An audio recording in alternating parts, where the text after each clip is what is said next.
what we decided to do, we decided to create portraits from the students, from our friends in Ghana, and we decided to use the fabric as a material.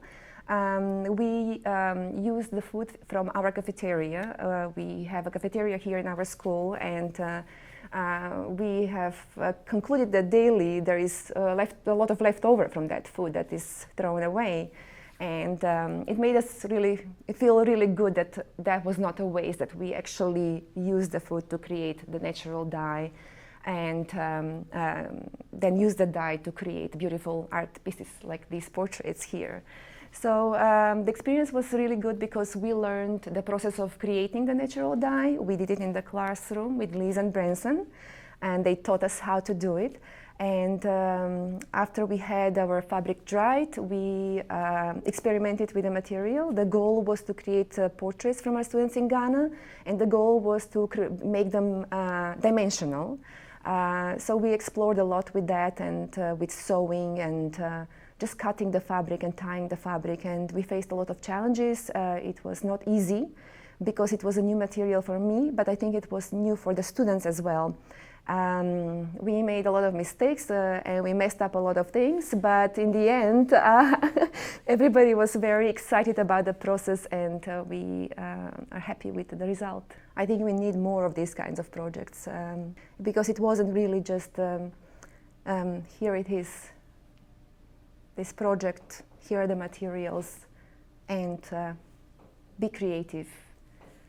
Look for inspirations. You know, it was really more than just that. There was a special connection with a different culture, a different part of the world, and a great understanding of the beauty of people. When they were dyeing the fabric and when they were using it initially, in the beginning of the process, they talked about the process of creating the dye itself. However, the next week, the thoughts were a little bit different. They were on a different level, for me, in my opinion.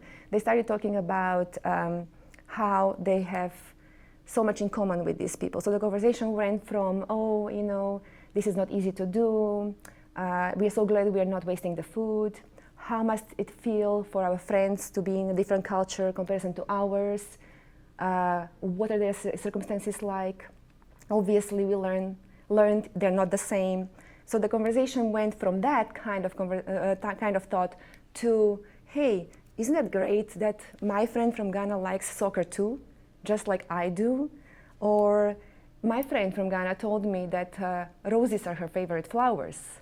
So that was really great to observe for me as a teacher. What is it that you hope to bring out in your students teaching art? Well, it's very simple for me. I try to create an environment where my students feel free to express themselves and really just to express who they are. I try not to limit them. That's the most important thing to me. I try to give them the inspiration, inspire them, but not limit them. So this classroom is a lot about exploring with materials and figuring out and what you can do with the materials, and then really expressing yourself. And for me, I hope that through that process of experimenting and exploring with the materials and with your own self through expressing with those materials, the most important thing is for my students to think about themselves, who they are as people, as individuals, and who they are as people in their community. And because to me, art is of course about beauty, aesthetic beauty, that's very important. However, it's about humanity as well. And to me, really, it's about the similarities in us. We are so different, and that's the beauty in us. However, we are so similar as well.